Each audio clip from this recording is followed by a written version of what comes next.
What's up, guys? It's Coach Eric. Coach Lloyd here. And it's episode 3, Two Brothers Podcast. Hey, cheers. Cheers. All right. Okay. I didn't know what to call it today. I started with maximize your day, and then it was the best 23 hours of your day, and it's the other 23 hours of your day. And I think what I'm going to go with is how to get more pleasure and less pain. I think we're going to go with how to get more pleasure and less pain. I don't know. Maybe that's clickbaity. But what I want to ask, I didn't prep Lloyd this, but when you came back from your second combat tour, what was the hardest thing of coming back and becoming a civilian? That's a good question. The hardest thing was adapting to the isms of non-civilian life.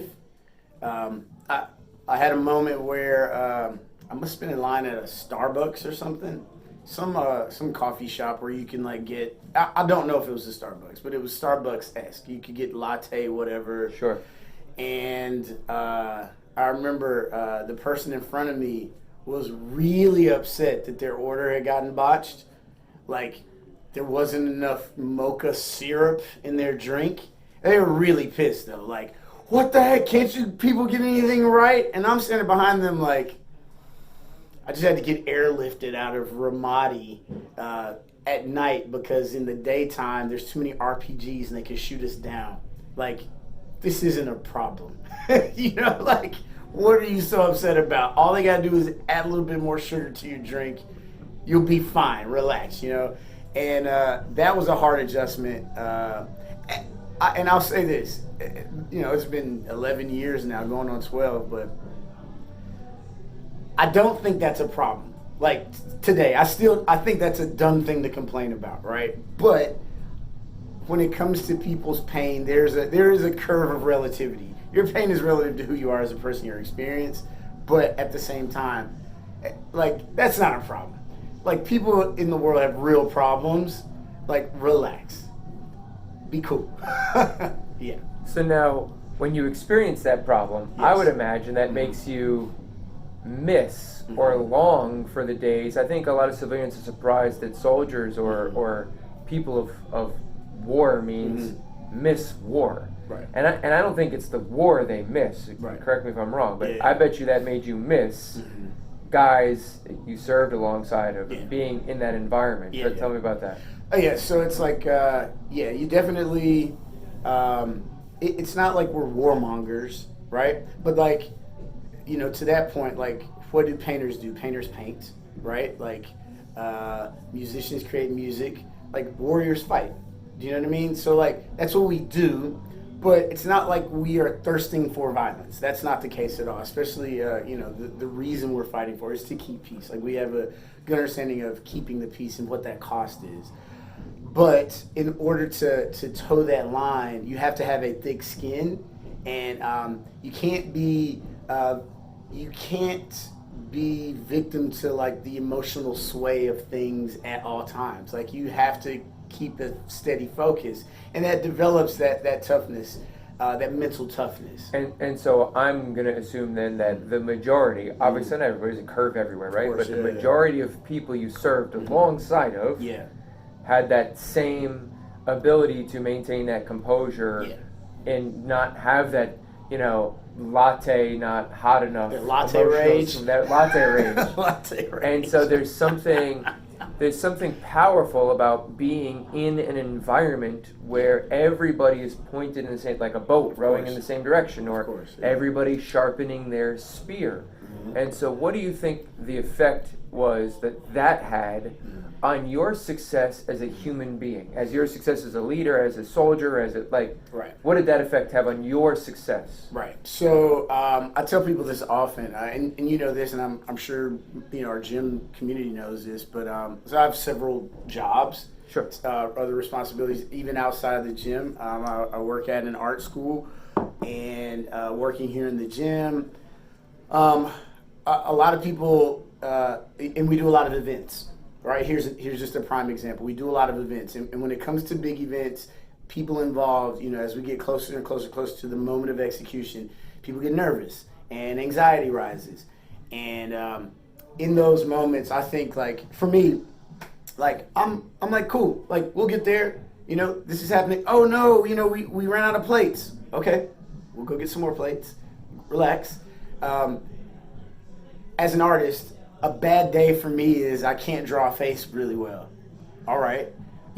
As a tanker in battle, a bad day for me, people die. So it's like, you know what I mean? Like, it allows me to, like, really keep in focus, like, all right, these issues that we have in daily life, the stakes are really, really low. There's not a ton that we face, even as a civilian, like that lives are absolutely on the line. Now, when emergencies and those things arise, got it. But, like, having that military background is, like, allowed me to just kind of stay steady in times of higher stress and higher conflict. Well, we obviously can't take all civilians and put them into a war situation, and not all of them would be successful, but we can extract some of those things from the war situation, right, and apply them to a civilian life. And of course. My guess is that in a combat zone, everybody is more focused on their job than when they're back at Fort Benning. 100%. Now, but it's the same group of soldiers. Yeah. So there is Socrates says that everybody does everything in life to either seek pleasure or avoid pain. Everything in life. Yeah. Seek pleasure, avoid pain. I like that, yeah. So if I'm applying that logic to soldiers, same soldiers who are, maybe good stateside and great in a combat theater, my logic would be the fear of the pain in war motivates you enough to know you got to get your shit together or people will die. Right. And that fear dissipates as you get further and further disconnected from that thing. Right. So in that environment, what can we take from that environment? What nuggets can we take and apply to our civilian life, not just for civilians, but for you? What do you look back and go, oh, I could take this behavior from my combat zone, apply it to my art career and my coaching career, and my coaching career will improve. Right. And so I think one thing we talked about, Kobe Bryant recently did this talk. Yeah. Right. And the guy asked him about once he tore his Achilles, he still hit his 2 free throws and walked off the court under his own strength.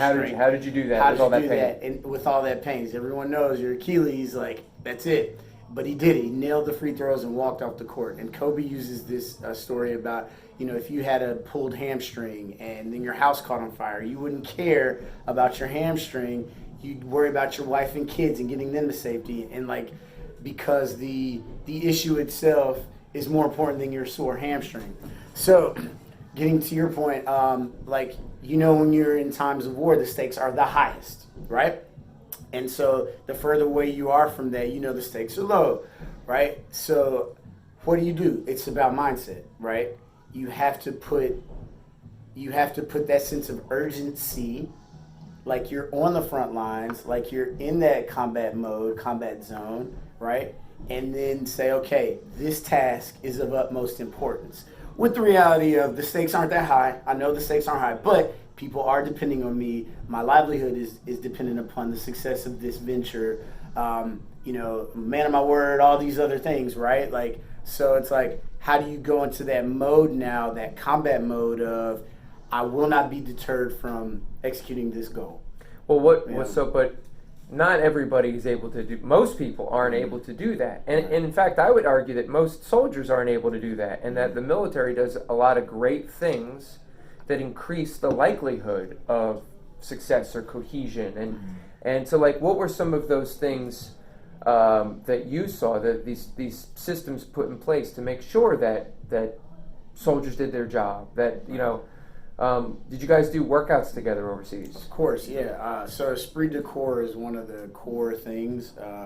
Community. It's all about you doing the thing together, whatever the thing is. I mean, there are days, we work out every day together. We have PT, right? Even in war? Even more, yes. We have PT. If you have security guard or whatever, like we do everything in shifts. So this group of people does everything together, and that group of people does everything. And we switch it up so that no group, everybody has exposure to everyone over time. So surrounding yourself, immersing yourself in communal activities is big because it just reinforces the bond of why you're doing this. We have an overall mission of why, but at the end of the day, you're doing it to impact the person to your right and left too. So, getting back to here in the gym. Yeah. We have 1 hour. Mm-hmm. That's it. That's it. The other 23 hours. Mm-hmm. Kind of important. Oh yeah. Why do you think people are disciplined in this one? Now, like if I'm trying to connect this story, Mm-hmm. the hour that an athlete is here in the gym Mm-hmm. is kind of like being in a military unit, Mm-hmm. right? You got a coach, you got somebody leading you, you got this community, this Esprit Corps. You're working together. Yeah.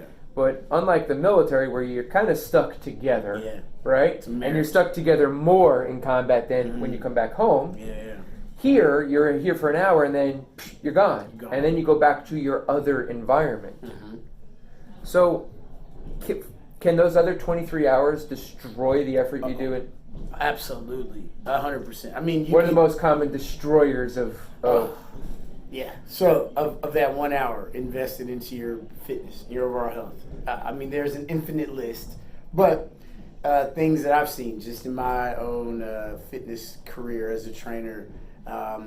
You have people that come in the gym and they get after it. Great, that 1 hour is great, but they go to the club often. Alcohol. It's not only just the alcohol, and there's nothing inherently wrong with going to the club and partying.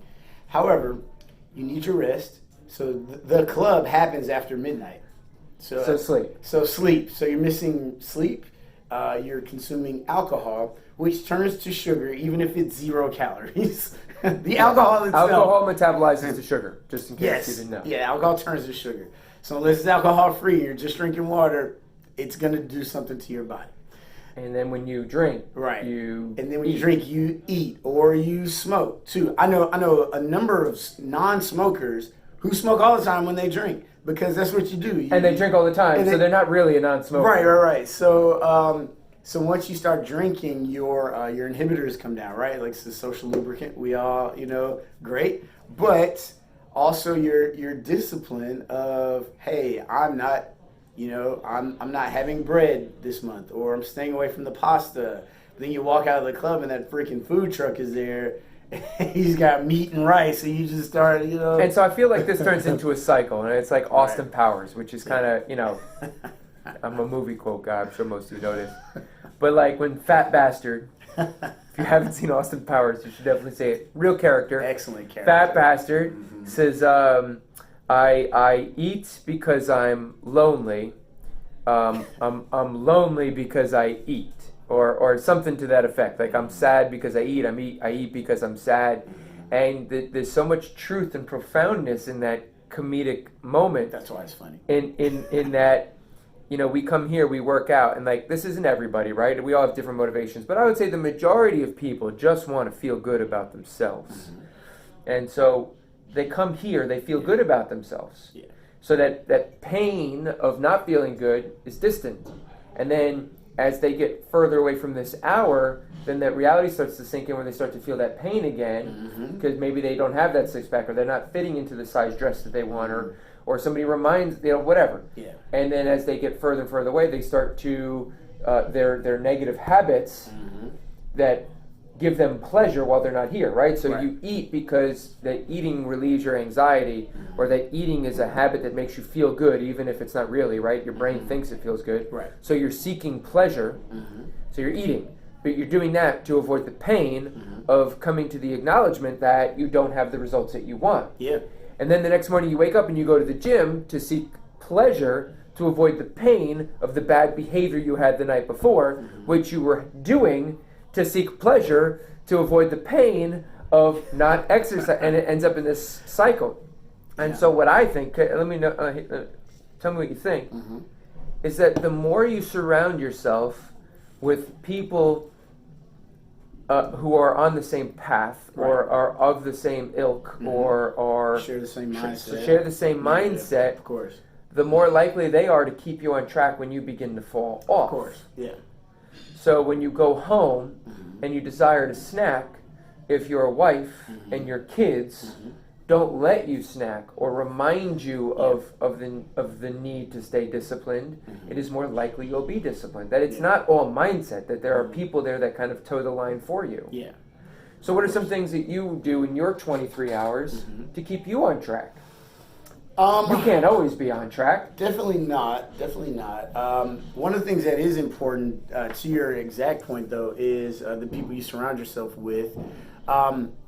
Tim Ferriss talks about this. He talks about letting your friends know what your goals are.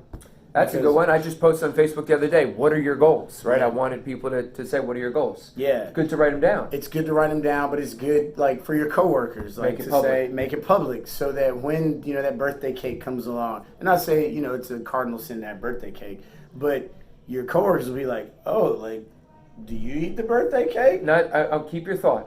But, like, this came up last night. Yeah. Amanda was going to make something for somebody having a birthday who may be watching.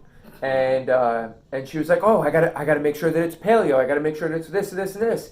And I found myself going like, dude, don't overcome. Just make a damn cake. And now that we're talking, I'm like, oh, I get it. Because she was aware of that person's goals, as a good friend, she doesn't want to just go buy a fucking ice cream cake and ruin this person. Like, why inhibit this person's growth? Because she cares, she'll go out of her way to make a vegan cake, a paleo cake. Yeah. So making it public with your friends is a great way to keep you on track. If they actually care about you. Well, that's the other thing. Like, you'll know if they actually care about you. Like, at my other job, they know, like, Lloyd usually just eats meat and vegetables. So when they order, the staff lunch, they'll like, that's oh, great. Do you know what I mean? Like, oh, Lloyd just wants the salad and the meat. Like, cool. Like, don't put the croutons and all the other stuff in his portion. And I'm like, that's great. You know what I mean? Thank you. Yeah, thank you. Like, I appreciate it. And look, I'm still going to have that one slice of birthday cake for sure, but, like, the fact that they know helps, right? It helps keep me accountable. The other thing is, like, you have to, like, dating, right? You're married. I'm not married. But dating, it's like, I'm not going to date a slob. No, that opposites attract. You know what I'm saying? That's for 24 hours. That's for teenagers, I think, the whole opposites attract thing. Yeah, like, no, you need like-minded. You're going to want to have somebody that, like, has that same thing as a habit or is willing to, like, play ball with you in that. Because it's ultimately, if you don't have that, that's going to cause some tension in the relationship, because you're going to want to eat a certain way and that person, your significant other, is not, and you're going to argue about every single meal you have together, or you're just going to be like, we just can't eat together, or accept the fact that I'm going to eat out of a lunchbox and you order whatever you want. But in the long run, you're going to diverge, right? Yeah, it's funny. It's not funny. I don't know what it is. It's a lot of emotions, but, like, there was a period here in the gym where it was like a lot of people were getting divorced, and it was kind of a good thing. I mean, it's sad, but it's kind of a good thing in that, you really want to be with the right person, the person that makes you the best you. Of course. If they're not making you the best you, if they're not serving your thoughts, your purpose, your direction, your goals, it's not going to end well. No. And the sooner that Band-Aid comes off, the better, no? Yeah. I mean, is that, I mean, I know religions, you shouldn't get divorced, but right. Well, I feel like, I mean, so take it out of the confines of marriage, but just, like, if it, and it's not just one way. You want to help that person become the best version of themselves, right? So it doesn't mean bail right away. Right, it doesn't mean bail right away, but it's like, what is camaraderie? What is community? This is like-minded people doing things together, right? And so the more you can have that in common with your significant other, the more, the tighter the bond will actually get. And so anything away from that becomes emotional friction, relationship friction, right? And enough friction, something's going to break, right? Like this is science at this point. And it'll break really slowly Right. over time Yeah, and miserable. It'll be painful. It'll be painful. Yeah. And everybody's life is a gift. It's really, really short. Yeah, you just and never so know when that day's coming up. You really don't want to waste the time that you have. I mean, I can't tell you a number of people I've met that have been with somebody for 7, 8, 9 years, finally pulled that trick, and they're like, man, I lost 9 years of my life. Yeah, and you won't get that time back. Ever. Like, that time's gone, but you have today, now, right? What are you going to do today? What are you going to do today? And, now, and that makes it even more of a significance and importance to capitalize on those other 23 hours. Make those choices to write the course of, everything else that's led up to you realizing you need to make that choice, There's a great book by Viktor Frankl called Man's Search for Meaning. Yeah, it's great. This is a deep book. Sounds like November book of the month, too. Man, it's a great book. So Viktor Frankl was Jewish, and he was a doctor, a psychiatrist, and he was put in a prison camp in World War II. Him and his wife was separated, and she was eventually killed in Auschwitz.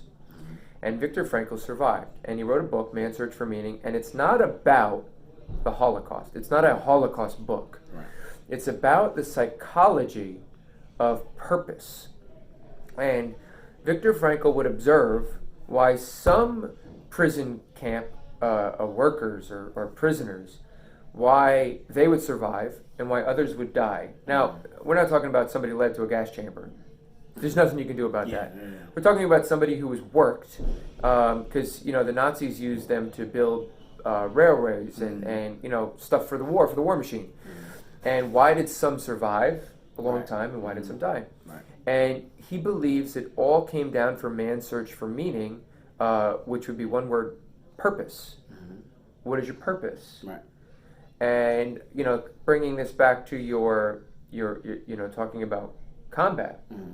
In my experience working with military charity, when veterans, when they're soldiers, and they're Marines and airmen, they have a purpose, and not only is it their purpose, it's their team's purpose, their unit's purpose, their brigade, their battalion, their everything. Everybody has this one purpose, and when the purpose gets muddled, that's when disasters in war happen.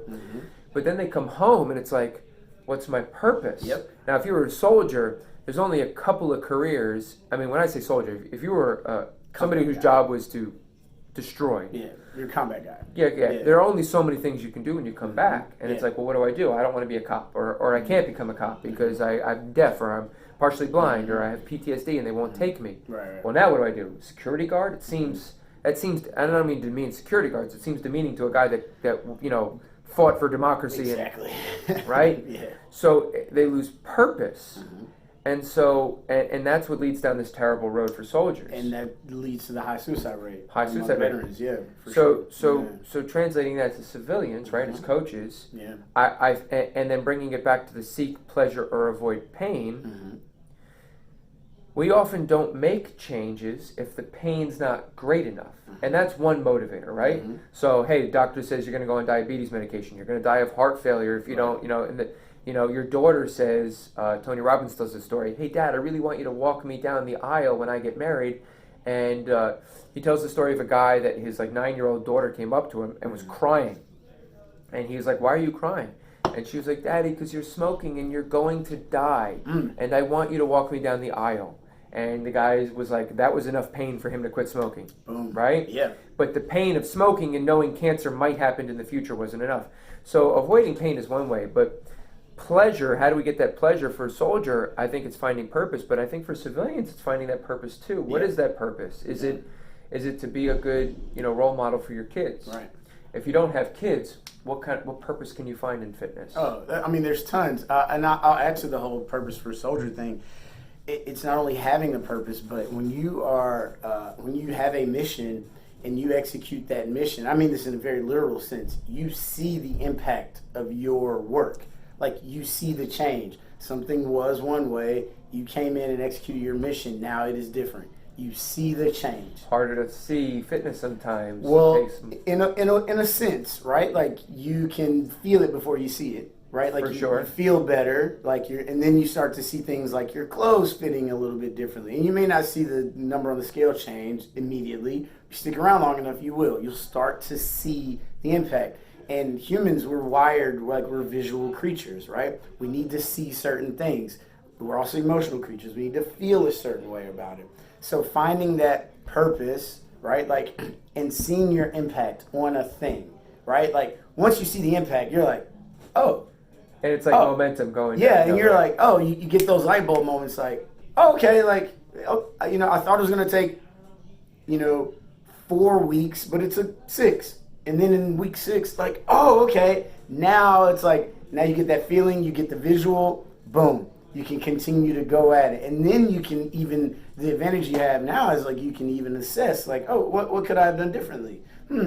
Maybe I could have gone to bed a little bit earlier.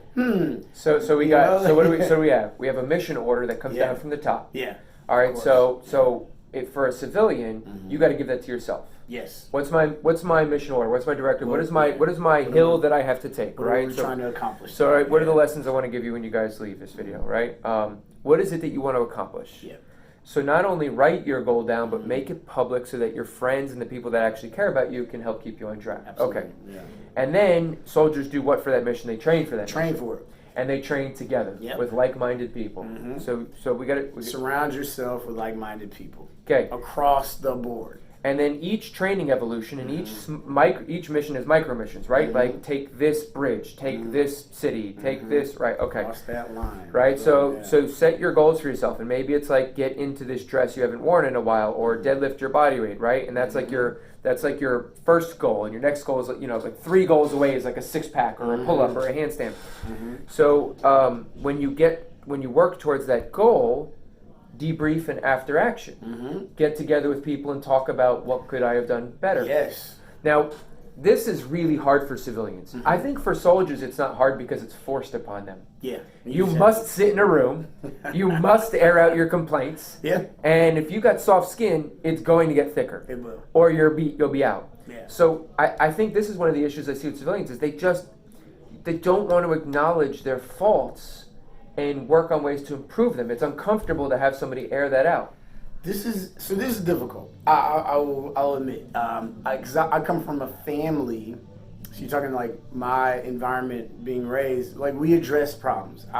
I tell people this. Like I'm not confrontational, but I'm definitely not non-confrontational. If there's a problem, the quicker we can address this problem, it's better for everybody. It's better for everybody. It's like if you got gangrene, right? Like the quicker you can address that gangrene, great. Because if you don't, it's going to spread. Cancer. And then you got to amputate, right? Like then there's all these other things. It's going to spiral out of control. The idea that time heals all wounds, I think, is a myth. I think it applies to a couple of things in some instances. And I think maybe that's just you just get tired of holding that grudge. You're just like, screw it, whatever. Time really lets everything fester. Right. Time causes things to fester and decay, right? So the quicker you can address things. And that was my childhood. And then my first, 10 years as an adult male was in the military. And you got to address things all the time. Away. So, like, it's difficult for me to process the idea of not addressing a problem that like the whole elephant in the room. It's like, hey, there's an elephant and it's a baby. Let's deal with it right now.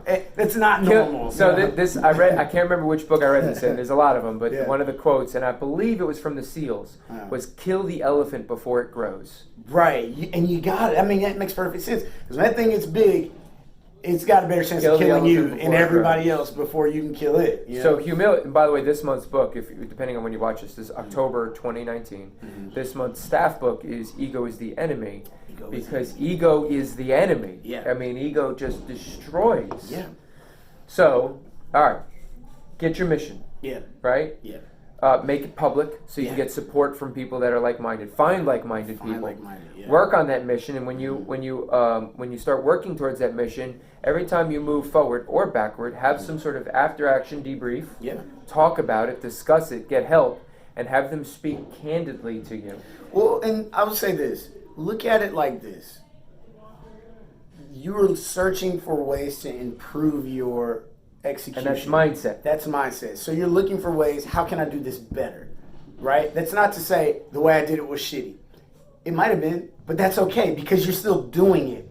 You actually making the decision to do it. How can I do it better? Separates you from the vast majority of the population of the human race, right? Now that you're doing it, now you should think like, how can I do it better? How can I do it better? After you do it better, how can I do it better? Right? We're always looking to optimize, always. And that's how you can accept critical feedback. This is going to help me do it better next time. This definitely needs to be another podcast. We're going long, but I do want to bring this up. If you've ever had somebody tell you something that they thought you did wrong and you thought you did it right, before they even finish speaking, you're already in your head thinking of your rebuttal. Yeah.